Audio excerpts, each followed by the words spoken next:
जोहार साथियों, आर्या सक्सेस मंत्र में आपका बहुत बहुत स्वागत है। जैसे सीजीएल का ये टेस्ट सीरीज सेशन चल रहा है कि जिसमें यह टेस्ट सीरीज का जो है छठा सेट है। इससे पहले जो है ना हम सेट 5 तक पढ़ा चुके हैं। अगर आप वीडियो नहीं देखे तो डिस्क्रिप्शन में जाइए, वहाँ आपको लिंक मिल जाएगा, वहाँ से आप जाकर देख सकते हैं। प्रत्येक सेट में जेएसएससी के सीजीएल का जो सिलेबस है उस सिलेबस के अकॉर्डिंग 40 प्रश्न जो कि झारखंड समान ज्ञान का रहेगा, वो 40 प्रश्न का हम लोग डिस्कस करेंगे एमसीक्यू टाइप का। आप वीडियो के लास्ट तक बने रहिएगा। आपका कितना सही होता है वो आप डिस्क्रिप्शन में ज़रूर लिखिए, क्योंकि उससे आपका यानी पता चलेगा कि आपकी तैयारी कैसा है। ठीक, तो चलिए वीडियो को शुरू करते हैं। यह जो सेशन है यह सभी झारखंड के सभी एग्जाम के लिए बहुत ही महत्वपूर्ण है। जितने भी एग्जाम है झारखंड के संबंधित, चाहे उत्पाद पुलिस का हो चाहे किसी का भी हो, यानी झारखंड टीचर हो, झारखंड दरोगा, सभी के लिए इंपॉर्टेंट है। चलिए शुरू करते हैं। पहला क्वेश्चन लेते हैं कि बुद्धू भगत का जो है ना चोरैया के जमींदार परिवार के भोनू सिंह के साथ किस बात को लेकर मतभेद हुआ था। यानी उसका जो मतभेद हुआ था भोनू सिंह के साथ, ठीक, वो किस बात को लेकर मतभेद हुआ था। ऑप्शन में दिया हुआ है कर अदायगी, माल गुजारी, जनेऊ धारण और इनमें से कोई नहीं। तो इसका आंसर होगा सी नंबर आंसर होगा, जनेऊ धारण को लेकर मतभेद हुआ था। ठीक, बुद्धू भगत का चोरैया के जमींदार परिवार के भोनू सिंह से। ठीक, याद रखना भोनू सिंह से। चलिए दूसरे प्रश्न पर आते हैं। दूसरा प्रश्न बोल रहा है कि झारखंड में निम्न में से कौन सी जनजाति सबसे प्राचीन है, यानी कि सबसे पुराना जनजाति झारखंड में कौन सा है। ऑप्शन देखते हैं। तो ऑप्शन 1 नंबर असुर, बिरजिया, बिरहोर। ठीक, तो ध्यान देना कि झारखंड में जो है ना असुर, बिरजिया, बिरहोर और खड़िया। ठीक ना, असुर, ध्यान देना, असुर, बिरहोर, बिरजिया और खड़िया, ये चारों जो है प्राचीन जनजाति यानी पुराना जनजाति। लेकिन यहाँ क्वेश्चन पूछा कि सबसे प्राचीन कौन है, तो असुर। ध्यान देना कौन होगा, असुर। ए नंबर आंसर होगा, असुर जो है झारखंड में सबसे प्राचीन जनजाति है। तीसरा प्रश्न पर आते हैं कि बोला कि संथाल समुदाय में भगदो प्रजा शब्द किसके लिए प्रयुक्त किया गया है। ठीक ना, भगदो प्रजा। ऑप्शन देखते हैं। तो ऑप्शन में वरिष्ठ सज्जन, पुजारी को, या फिर दूसरे गाँव से आए लोगों को, या फिर उपयुक्त इनमें से कोई नहीं। ठीक, तो भगदो प्रजा जो कहा जाता है तो वरिष्ठ यानी कि वरिष्ठ सज्जन को ही क्या कहा जाता है, भगदो प्रजा कहा जाता है। ठीक, भगदो प्रजा कहा जाता है वरिष्ठ सज्जन को ही। संथाल समुदाय में वरिष्ठ सज्जन जो होता है उनके लिए भगदो प्रजा प्रयोग किया था। चलिए अब देखते हैं चौथा प्रश्न पर बोला कि ढोकलो सोहोर का कार्यकाल कितने वर्षों का होता है। ठीक, ढोकलो सोहोर का जो कार्यकाल होता है, ऑप्शन में देखते हैं कि 2, 3 वर्ष या फिर 6 वर्ष या फिर 8 वर्ष। तो इसका आंसर होगा बी नंबर 3 वर्ष, यानी ढोकलो सोहोर का जो कार्यकाल होता है वो 3 वर्ष का होता है। ढोकलो सोहोर जो है ये किसकी शासन व्यवस्था है, तो किसकी है, तो खड़िया जनजाति। याद रखना खड़िया जनजाति। क्वेश्चन अगर पूछेगा ढोकलो सोर प्रशासनिक व्यवस्था जो है ना वो किस जनजाति में पाई जाती है, तो खड़िया जनजाति में। ढोकलो का मतलब क्या होता है, अगर क्वेश्चन पूछेगा सिर्फ कि ढोकलो का अर्थ क्या होता है, तो बैठक।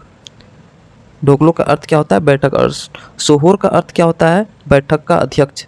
सिर्फ सोहोर का पूछेगा तो ढोकलो का अर्थ होता है बैठक, और सोहोर का मतलब होता है बैठक का अध्यक्ष, बैठक का अध्यक्ष। ठीक, चलिए अब लोग हम अगला प्रश्न पर आते हैं। अगला प्रश्न 5वां में बोला कि झारखंड में जो है मानसून का प्रवेश प्राय कब होता है। तो झारखंड में मानसून का प्रवेश प्राय कब होता है, ऑप्शन में दे दिया है 15 मई, 1 जून या फिर 10 जून या फिर 15 जून। तो ध्यान याद रखना है कि झारखंड में जो है ना 10 जून का मानसून को प्रवेश करता है। ठीक ना, मानसून का प्रवेश करता है झारखंड में। कब करता है, तो 10 जून को। याद रखना है 10 जून को। और झारखंड जो वर्षा जो होती है वह किस मानसून से होती है, तो दक्षिण पश्चिम मानसून। ये दोनों याद रखना है, दक्षिण पश्चिम मानसून से। ठीक, झारखंड में जो सर्वाधिक वर्षा होती है दक्षिण पश्चिम मानसून से होती है। और झारखंड में मानसून प्रवेश कब करता है, 10 जून को। अगला प्रश्न पाते हैं। छठा नंबर पर उत्तरी कोयल किसकी सहायक नदी है। ऑप्शन में दामोदर, सोन नदी और स्वर्ण रेखा नदी, सोन नदी, स्वर्ण रेखा और अजय, यानी चारों में से बोल रहे उत्तरी कोयल किसकी सहायक नदी है। अगर आप झारखंड का मैप देखोगे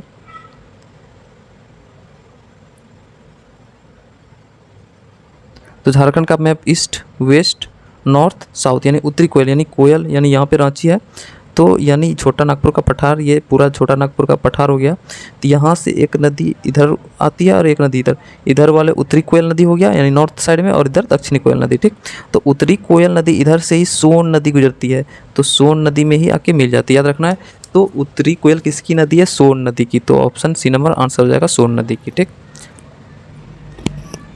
अगला प्रश्न पाते हैं। पंचेत बोला कि पंचेत बांध जो है कि 1959 में बना था, यह किस नदी पर बना है। ठीक, याद रखना है, क्वेश्चन समझना। पंचेत बांध जो है वो 1959 ईस्वी में बना है, और किस नदी पर बना है। ऑप्शन देखते हैं, दामोदर नदी, बराकर नदी, स्वर्णरेखा नदी, दामोदर और बराकर नदी के संगम पर। ठीक, तो पंचेत बांध पहले सबसे पहले याद रखना है कि बना है कब, 1959 में। कब बना है, तो दामोदर नदी और बराकर नदी जो मिला है, जो संगम है जस्ट इसी के ऊपर में बना है, ठीक। तो यानी संगम पर ही बना है, तो डी नंबर आंसर होगा। पंचेत बांध याद रखना है कि दामोदर और बराकर के संगम पर बना है, बराकर के संगम। अगर ऑप्शन सिर्फ दामोदर रहेगा तो दामोदर ही मारेंगे, और अगर दूसरा कोई ऑप्शन नहीं मिलेगा तो दामोदर मारेंगे, ठीक। अगर दोनों संगम पर है तो जरूर है बराकर और संगम, अगर ऑप्शन में दिखेगा तो दामोदर और बराकर के संगम पर, ठीक। चलिए अब 8वां प्रश्न पर आते हैं। 8वां प्रश्न बोला कि पंचघाघ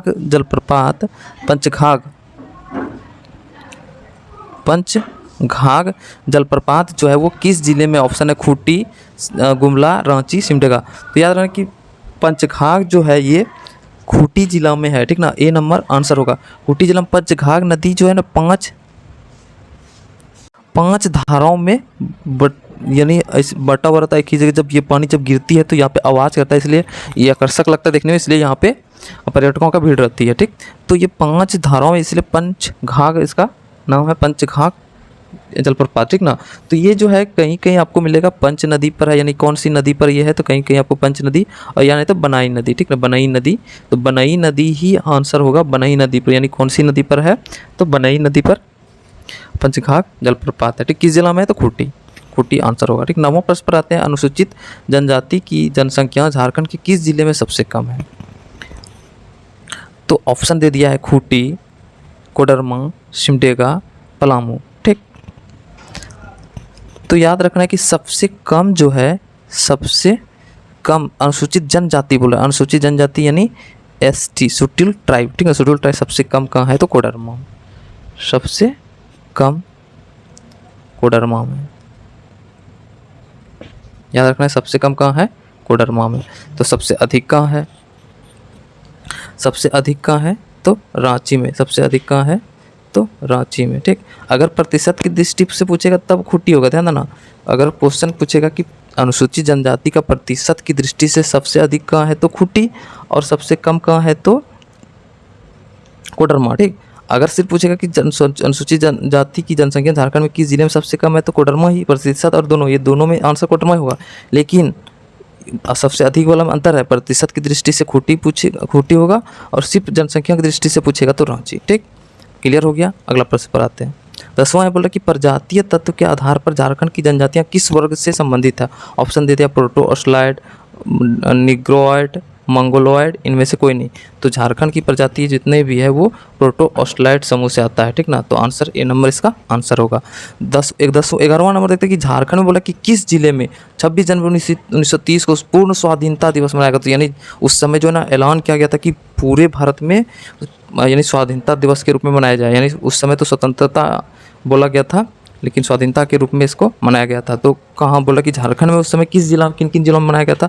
तो ऑप्शन ए नंबर दिया देवघर, रांची, पलामू, बी नंबर दिया हजारीबाग, धनबाद, बोकारो, सी नंबर देवघर, साहिबगंज, गोड्डा, और डी नंबर दिया है झारखंड के सभी जिले में। तो ध्यान देना कि उस समय पूरे देश में मनाने का आह्वान किया गया था ना, तो इसलिए झारखंड के सभी जिले में मनाया गया था। तो डी नंबर इसका आंसर हो जाएगा। 12वां प्रश्न आता है कि किस विद्रोह को गंगा नारायण का हंगामा भी कहा जाता है। तो ऑप्शन में दे दिया है खरवार आंदोलन, संथाल विद्रोह, हो विद्रोह, भूमि विद्रोह। तो याद रखो कि जब पढ़ाया गया था तो पढ़ाए थे कि गंगा नारायण का हंगामा किसे कहा जाता है, तो भूमिज विद्रोह को कहा जाता है। भूमिज विद्रोह को गंगा नारायण का हंगामा भी कहा जाता है। 13वां प्रश्न आते हैं, बोला कि जयपाल सिंह मुंडा ने किस संगठन की स्थापना किया था। ऑप्शन दे दिया है आदिवासी महासभा, जनजातीय सभा, झारखंड महासभा, आदिवासी पार्टी। तो जयपाल सिंह मुंडा ने जो है ना, ये नंबर आंसर होगा, आदिवासी महासभा की स्थापना किया था, और इसी के द्वारा जो है ना पृथक झारखंड के लिए आंदोलन को आगे बढ़ाया था, ठीक ना। तो आदिवासी महासभा आंसर क्या होगा, आदिवासी महासभा, ये नंबर। अगला प्रश्न पर आते हैं। 14वां प्रश्न की बोला कि झारखंड पार्टी का विलय जो है निम्न में से किस पार्टी में किया गया था। ऑप्शन 1 नंबर जनता पार्टी, भारतीय जनसंघ, कांग्रेस, झारखंड मुक्ति मोर्चा। तो इसका यानी याद रखना कि झारखंड पार्टी का जो यानी स्थापना कब हुआ था, 1950 में, ठीक। और 1950 से चलते चलते यानी ये जो है 1962 जब आया 63, तो 1963 में क्या किया, झारखंड पार्टी का कांग्रेस में विलय कर दिया। ध्यान देना, कांग्रेस में किसके परामर्श पर, विनोदानंद झा। याद रखना कि बिहार का उस समय जो है ना, यानी विलय हो रहा था उस समय जो है विनोदानंद झा बिहार का मुख्यमंत्री था, ठीक ना। उसी की सलाह पर क्या किया था, जयपाल सिंह मुंडा ने कांग्रेस पार्टी में झारखंड पार्टी का विलय कर दिया था। किसके सलाह पर, विनोदानंद झा, ठीक ना। विनोदानंद झा उस समय बिहार का मुख्यमंत्री था, ठीक। समझ में आ रहा है। अगला प्रश्न पर आते हैं हम लोग। 15वां है कि बोला कि छोटा नागपुर संथाल परगना स्वशासी विकास परिषद का गठन कब होता है। ध्यान देना कि यहाँ पे कंफ्यूज नहीं करना। क्वेश्चन दो टाइप का होता है, एक होता है छोटा नागपुर, ध्यान देना, छोटा नागपुर संथाल परगना आदिवासी सभा, ठीक। इसका जो स्थापना हुआ था 1938 में, ध्यान देना, छोटा नागपुर संथाल परगना आदिवासी सभा 1938 में किसने किया था? थियोडोर सुरीन ने, ठीक, थियोडोर सुरीन ने। लेकिन यहाँ क्वेश्चन पे ध्यान देना कि यहाँ पे क्वेश्चन क्या कर रहा है कि छोटा नागपुर संथाल परगना स्वशासी विकास परिषद, ठीक, इसका गठन कब हुआ था? तो अगर पूछे आदिवासी सभा तो ये 1938, लेकिन यहाँ पे स्वशासी विकास परिषद का गठन कब हुआ था? तो ऑप्शन 1965, 1975, 1971, 1978। तो कब हुआ था? 1971 में। याद रखना है कि 1900 छोटा नागपुर संथाल परगना स्वशासी विकास परिषद का गठन 1971 में हुआ था। बी नंबर आंसर होगा, ठीक। दोनों क्लियर हो गया, इसको ध्यान में रखना है क्योंकि उल्टा नहीं करना है। अगर आदिवासी सभा पूछ दिया, छोटा नागपुर संथाल परगना आदिवासी सभा 1938 थियोडोर सुरीन ने किया था। अगले प्रश्न पर आते 16 बोला कि ओटी बोडोम को जो है ना हो समुदाय किस देवता के प्रतीक के रूप में पूजते हैं? ऑप्शन में दिया ग्राम देवता, सूर्य देवता, पृथ्वी देवता, कुल देवता। तो हो समुदाय जो है ओटी बोडोम को जो है ना पृथ्वी देवता के रूप में पूजते हैं। पृथ्वी देवता इसका आंसर होगा, सी नंबर इसका आंसर होगा। अगला प्रश्न पाते 17वां प्रश्न बोला कि 7 प्रकार के अनाज से तैयार प्रसाद पखवा, ठीक ना। 7 प्रकार का अनाज से जो प्रसाद तैयार करते हैं उसको पखवा बुलाया था, ठीक। किस पर्व के अवसर पर लोगों को दिया जाता है? ऑप्शन में दिया सोहराय, कदलेटा पर्व, कर्मा पूजा या फिर सरहुल। तो ध्यान देना, सोहराय पर्व में क्या होता है? सोहराय पहले मनाया क्या जाता है? सोहराय दीपावली के एक दिन बाद मनाया जाता है, ठीक। उस दिन जो है इसमें किसकी पूजा की जाती है? तो पशु की पूजा की जाती है, पशु की पूजा की जाती है, ठीक। और इसी में जो है 7 प्रकार के अनाज से तैयार पखवा प्रसाद जो है वो इसी में सोहराय में ही दिया जाता है। सोहराय के अवसर पर ही लोगों को दिया जाता है, ठीक। 18वां प्रश्न पर आते हैं। 18वां प्रश्न बोला कि परंपरा के अनुसार बाबा धाम की यात्रा तब तक पूर्ण नहीं मानी जाती जब तक दर्शन नहीं किए जाते हैं। किसके? यानी किसके दर्शन नहीं करने पर जब तक बाबा धाम, आप अगर बाबा धाम पहले कहाँ है? देवघर में, ठीक। देवघर में सिर्फ यहाँ पे आप चल गए, पूजा कर लिए, लेकिन तब तक आपकी यात्रा पूर्ण नहीं मानी जाएगी जब तक आप कहाँ का दर्शन नहीं करते हैं। ऑप्शन में दे दिया पहाड़ी मंदिर, देवड़ी मंदिर, बासुकीनाथ धाम और जगन्नाथ धाम। तो बी नंबर आंसर होगा बासुकीनाथ धाम। ये दुमका जिला में है, ठीक। बासुकीनाथ जगह है, वहीं पे ये बासुकीनाथ धाम है। तो देवघर के बाद यहाँ पे यात्रा करते हैं। तो जब तक बासुकीनाथ धाम की यात्रा नहीं करते हैं देवघर के बाद, बाबा धाम के बाद, तो यानी पूरी यात्रा जो है ना सफल नहीं माना जाता है, संपूर्ण नहीं माना जाता है बाबा धाम, ठीक। 19वां प्रश्न बोला कि झारखंड जुडिशियल अकादमी की स्थापना कब हुई थी? झारखंड जुडिशियल यानी कि अकादमी की स्थापना कब हुई थी? ऑप्शन में 2002, 2005, 2010, 2012। तो इसका आंसर हो जाएगा बी नंबर 2002 में। झारखंड जुडिशियल अकादमी की जो स्थापना हुई थी 2002 में हुई थी। 20वां प्रश्न पाते बोला कि भारत में जो तसर रेशम का सबसे बड़ा उत्पादक राज्य कौन सा है? तो ऑप्शन में दे दिया कर्नाटक, उत्तर प्रदेश, बिहार, झारखंड। तो आंसर होगा झारखंड, डी नंबर आंसर हो जाएगा। तसर रेशम का सबसे ज़्यादा उत्पादन जो होता है वो झारखंड में क्या होता है। उसके बाद 21वां प्रश्न पर आए थे। 21वां प्रश्न बोला कि झारखंड में जो ना पहाड़ियों की मल्लिका के नाम से कौन सा स्थान प्रसिद्ध है? झारखंड में पहाड़ियों की मल्लिका, ऑप्शन में दे दिया रांची, नेतरहाट, चाईबासा, सरंडा। तो बी नंबर आंसर होगा नेतरहाट को जो ना पहाड़ियों की मल्लिका कहा जाता है। 22वां प्रश्न बोलता कि जट जाति लोकनृत्य में किसके वैवाहिक जीवन को दर्शाया था? ऑप्शन में राधा कृष्ण की, राम सीता की, शिवपार्वती, जट जाटिन की। तो जट जाति लोकनाट्य में जो है ना वैवाहिक जीवन जो है ना जट जाटिन का ही दर्शाया जाता है। तो डी नंबर इसका आंसर होगा, डी नंबर। 23वां प्रश्न बोलते भारतीय संविधान की 8वीं अनुसूची में 8वीं अनुसूची में स्थान झारखंड की एकमात्र क्षेत्रीय भाषा कौन सा है? ऑप्शन संथाली हो, खड़िया हो, रो। तो एकमात्र कौन सी झारखंड की भाषा है जो कि 8वीं अनुसूची में सूचीबद्ध है? तो संथाली। तो संथाली भाषा को जो है संविधान में कब जोड़ा गया था, यानी कौन से संशोधन में? तो 92वां, याद रखना 92वां 92 जो संशोधन हुआ था उसी में कब हुआ था? 2003 में। इसी में क्या किया था? संथाली भाषा को संविधान के 8वीं अनुसूची में जोड़ा गया था। इसके साथ और कौन कौन भाषा को जोड़ा था? बोडो, डोगरी और मैथिली को। इसीलिए हम लोग ट्रिक से कैसे याद रखेंगे? BDMS, बोडो, डोगरी, मैथिली, संथाली। इसको 92वां संविधान संशोधन में 2003 में संविधान संशोधन करके 8वीं अनुसूची में सूचीबद्ध किया गया था, ठीक। BDMS इसका ट्रिक याद रखने का, बोडो, डोगरी, मैथिली, संथाली। अगला प्रश्न पर आते हैं हम लोग अब। तो अगला प्रश्न क्या बोल रहा है कि 24 नंबर, कौन सा वाद्य यंत्र गोपी यंत्र के नाम से जाना जाता है? तो ऑप्शन में सारंगी, शहनाई, बांसुरी, एक तारा। तो इसका गोपी यंत्र के नाम से जाना जाता है एक तारा को। इसमें क्या होता है कि एक तार लगा होता है, एक तार लगा होता है, ठीक, याद रखना, एक तारा। तो इसी को गोपी यंत्र भी कहा जाता है। 25वां प्रश्न पर आते हैं, झारखंड के किस मंदिर को पत्थर पर लिखी कविता की संज्ञा दी जाती है? ऑप्शन में दे दिया है मायोगनी मंदिर गोड्डा, सूर्य मंदिर रांची, टांगी नाथ मंदिर गुमला, वैद्यनाथ मंदिर देवघर। तो पत्थर पर लिखी कविता का जो संज्ञा दी जाती है वो सूर्य मंदिर को जाती है, जो कि रांची में, सूर्य मंदिर जो कि रांची में, ठीक। अगला प्रश्न आते हैं 26वां प्रश्न है कि जिनगिक टो नामक उपन्यास की रचना किसने की थी? तो ऑप्शन में दे दिया फूलचंद महतो, चित्तरंजन महतो, वीरेंद्र महतो और परमानंद महतो। तो इसका आंसर हो जाएगा, तो बी नंबर आंसर होगा चित्तरंजन महतो। चित्तरंजन महतो ने ही उपन्यास लिखा था जिनगिक-टो, ठीक।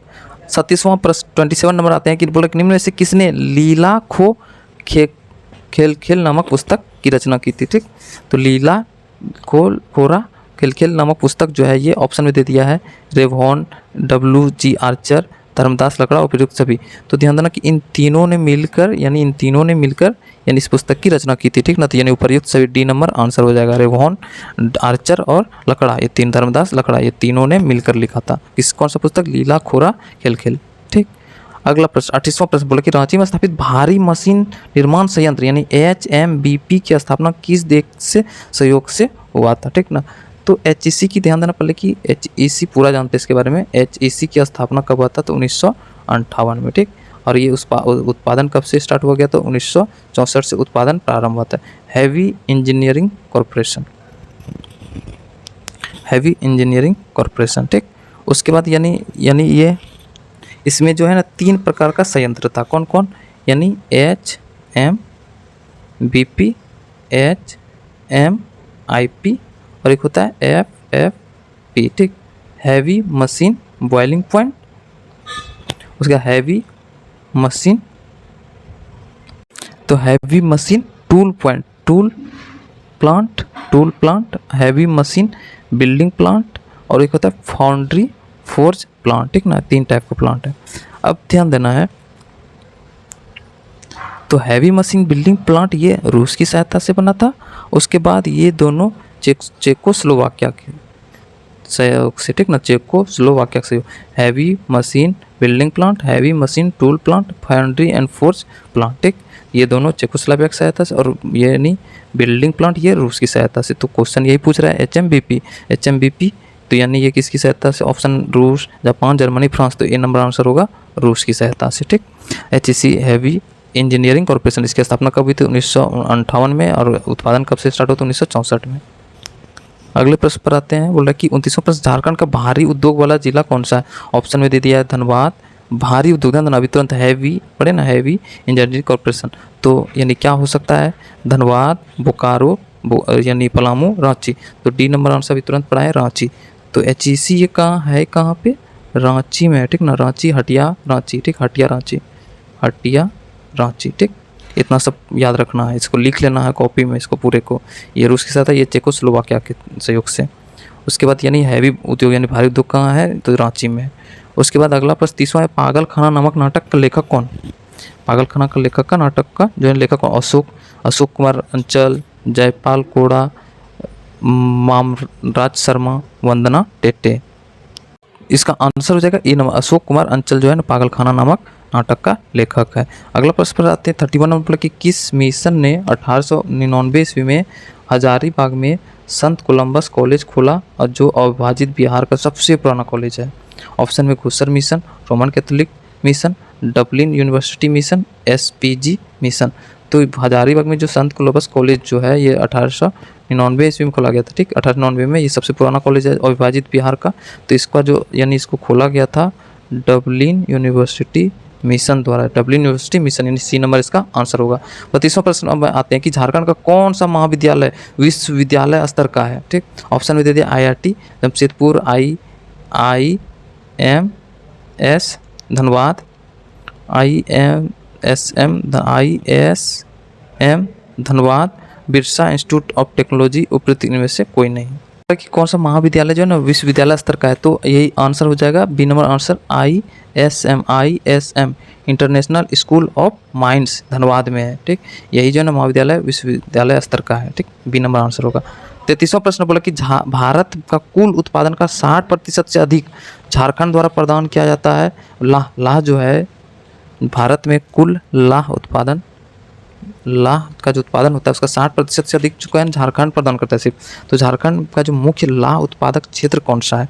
ऑप्शन में दे दिया पलामू, कोल्हान, संथाल परगना, हजारीबाग। तो लाह उत्पादन सबसे ज़्यादा कहाँ होता है? ए नंबर पलामू में। ए नंबर आंसर हो जाएगा पलामू। 34वां प्रश्न पढ़ते हैं कि हेलेन सोय किस खेल से संबंधित है? ऑप्शन में दे दिया cricket, hockey, table tennis, football. तो हेलेन सोय जो है वो यानी किस खेल से संबंधित है? हॉकी से। बी नंबर आंसर हो जाएगा, हॉकी से संबंधित है हेलेन सोय।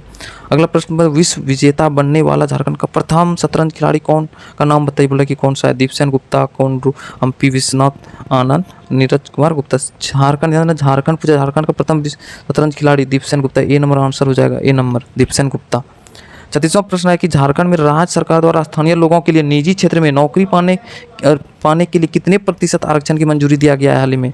तो ये करंट अफेयर से संबंधित प्रश्न है कि 10%, 65%, 75%, 40%। तो आंसर हो जाएगा 75%। निजी क्षेत्र में जो है स्थानीय लोगों को 75% आरक्षण मिला है, यानी 75% जो झारखंड का निवासी जॉब लेगा निजी क्षेत्र में, प्राइवेट सेक्टर में। अगला प्रश्न पाते हैं 37वां, बुनकर क्रेडिट कार्ड योजना का प्रथम लाभार्थी कौन है? बुनकर क्रेडिट कार्ड योजना का प्रथम लाभार्थी कौन है? ऑप्शन में ए number Neha Kumari, रामीना Parveen, B number रचना कुमारी, सबाना कुमारी, और सी नंबर सुमित्रा कुमारी, समा खातून, संगीता कुमारी, असरी परवीन। ठीक, तो बुनकर क्रेडिट कार्ड योजना का प्रथम लाभार्थी कौन था? तो सी नंबर आंसर होगा सुमित्रा कुमारी और समा खातून। सी नंबर आंसर। 38वां प्रश्न, गौतम बुद्ध अभ्यारण्य किस जिले की सीमा पर स्थित है? ऑप्शन में दे दिया हजारीबाग, चतरा, कोडरमा, इनमें से कोई नहीं। तो आंसर होगा गौतम बुद्ध अभ्यारण्य कहाँ है? कोडरमा में है। ठीक, तो गौतम बुद्ध अभ्यारण्य ये कोडरमा में। इसकी स्थापना कब हुई थी? तो 1971 ईस्वी, याद रखना 1971 ईस्वी में इसकी स्थापना हुई थी गौतम बुद्ध अभ्यारण्य का। ये कोडरमा जिला में है। अगला देखते हैं, बोला कि बिरसा जैविक उद्यान का स्थापना किस वर्ष हुई थी? बिरसा जैविक उद्यान की स्थापना किस वर्ष हुई थी? तो बिरसा जैविक उद्यान कहाँ है? और मांझी रांची में है। ठीक, इसकी स्थापना बोल रहा है कब हुई? तो ऑप्शन में दे दिया 1990, 1993, 1994, 1995। तो सी नंबर आंसर होगा 1994 में इसकी स्थापना हुई थी बिरसा जैविक उद्यान की। और 40वां और अंतिम प्रश्न है कि झारखंड में आयुष्मान योजना का लाभ लेने वाले प्रथम लाभुक कौन है?